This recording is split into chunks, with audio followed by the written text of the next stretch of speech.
Hello everybody and welcome to Warri0rLink's Gauntlet! Man, this day just got awful real quick. I've been lost in these woods for several hours, and now I just got mugged by some kid and his two fairies. They stole all my items from my previous adventure, and they even took my wallet! Can you beat The Legend of Zelda Majora's Mask 3D without collecting any rupees? Basically, we're going to go from the beginning of the game all the way to beating the final boss, all without grabbing any rupees that may drop from enemies, pop out of the grass, or be hiding in treasure chests. In the 3DS version of Majora's Mask, there are plenty of save points, so I'll be making liberal use of those in case I accidentally touch a rupee. But don't think this is some simple little Mario Coinless challenge. Those are fun too, though, because rupees are actually much more essential to the gameplay in Zelda than Mario's coins. The main point I'm getting at is explosives. We can't get any bomb drops from grass, chests, and pots unless we buy the bomb bag from West Clocktown's bomb shop. Fortunately, we can still get the blast mask for some emergency explosions at the cost of a 10-second cooldown. To keep this video interesting, I'll only be showing the parts where the challenge actually comes into play, so if I don't show some parts of the game, just assume you can play more or less casually to get by. Let's go!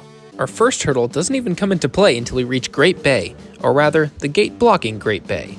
We don't need Epona since we can get a boost from a nearby green choo-choo by canceling a Goron pound, which just means pressing A during the jump of the pound just before he jumps to hit us. Thanks, buddy.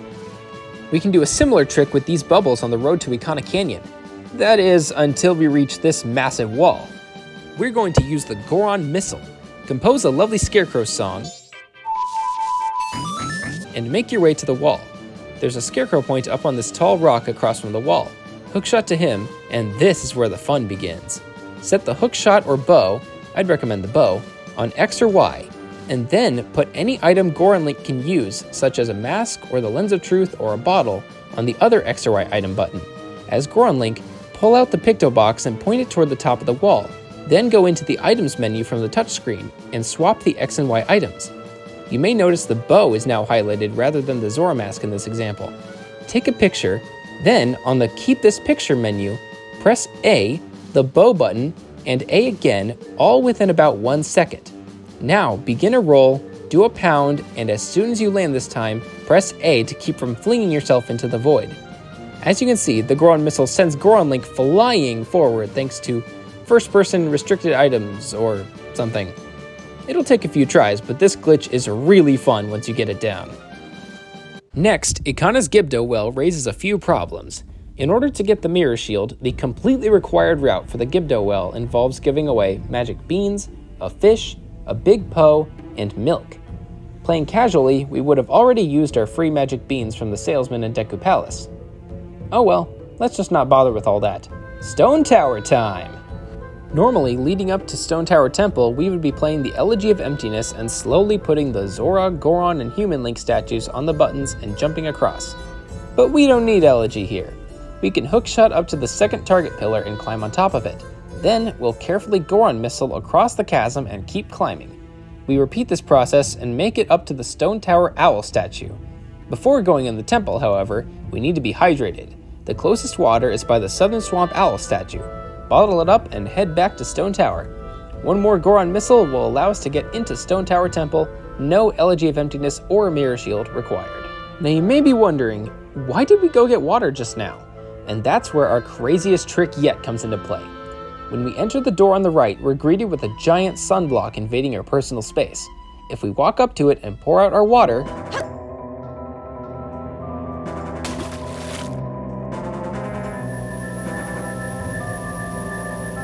yeah, I don't know why it works either. No special glitches or trickery, it's really that simple and works on both 3DS and N64 versions of Majora's Mask. We can swim through the water tunnel below and collect the key and come right back to this room, which is the scene for our actual craziest trick of the run. Goron punched the first 2 stone discs away to create a platform. Climb on top and position ReactBot right about here. Turn off gyro controls for the camera if they were on before, because we need to set up a precise camera angle. Line up the left edge of the little black square in the middle with the upper right corner of the door frame. Re-click the camera button a few times to make sure you line up the box properly. Swap the X and Y items, take a picture, and curl up like before. But this time, roll backward, pound, and don't cancel with A. If done correctly, you will be either behind or to the right or left of the sunblock in the back of the room, and have access to the final door of the challenge. After this, the rest of the run is basically normal play. Hookshot to this key chest while standing on the edge of the switch rather than playing Elegy. It's just the better way to do this part anyway. And do a little Goron pound cancel to hop over this spike bar and avoid the rupees that you would fall into if you used the hookshot target. Once we fight Twinmold and Majora, that's it! One more little neat trick is that if you shoot light arrows at Majora's Wrath, he won't dodge them like you will with regular arrows, even if you don't have any magic left. Whoa, what's this? It's time for a bonus double feature! Can you beat The Legend of Zelda Majora's Mask on N64 without collecting rupees? For this run, I'll be playing the Nintendo Switch Online version of Majora's Mask so that I can make liberal use of the suspend point feature. Trust me, we're going to need it. Most of the game plays identically to both a casual playthrough and our 3DS run just a moment ago. I do want to show a couple of time-saving tricks though. There's an easy way to get more bottles by duping them over items you don't need. For instance, I won't be needing this Lens of Truth anymore, so all we have to do is catch a bug in a bottle, then, while the full bottle is still in Link's hand, we'll hold barely down on the control stick to make Link shuffle his feet, then press the bugs and lens bottles almost at the same time, with the bugs press happening slightly earlier. We can repeat with the Magic Beans and Cafe Mask to get 4 bottles total, saving multiple trips back and forth between the Pirate's Fortress and Pinnacle Rock to get all the Zora eggs. We can also skip the Gecko mini-boss fight in Great Bay Temple by just putting a platform here with the ice arrow and jumping from it up to the boss key.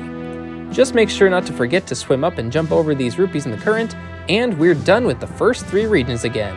Once again, the challenge truly begins on the road to Ikana Canyon. To get over the wall this time, we'll need to use a trick called Blast Mask Hovering. We're going to need a few items for this trick, including the Blast Mask, the Bremen Mask, or Kamaro Mask, and Deku Sticks. Up on the Scarecrow's Rock, we need to first perform the Infinite Stick glitch. Don either the Bremen or Kamaro Mask, which put an action on the B button, crouch with R while holding a stick, then press the stick button, press B, and let go of R, all in quick succession. Now that the stick leaves a constant white trail, we will not fall off ledges. After putting the stick away and switching to the Blast Mask, if we backflip, hold shield, then explode with B, we can maintain and gain height in the air. Normally, speedrunners use bomb shoes to hover since they will explode immediately and can be used very quickly. Since we only have the Blast Mask, we need to wait 15 seconds between each jump and the hover. This was the main reason I wanted to use the Switch's suspend points. After 11 jumps and a scary misinput, we've made it across. Once again, we can't make it through the Gibdo well, so we cannot get the Mirror Shield or Elegy of Emptiness. This calls for many more Blast Mask hovers. Yay! Now that we finally made it to the top, we can use a much faster trick to get to the entrance of the temple called Time Stop.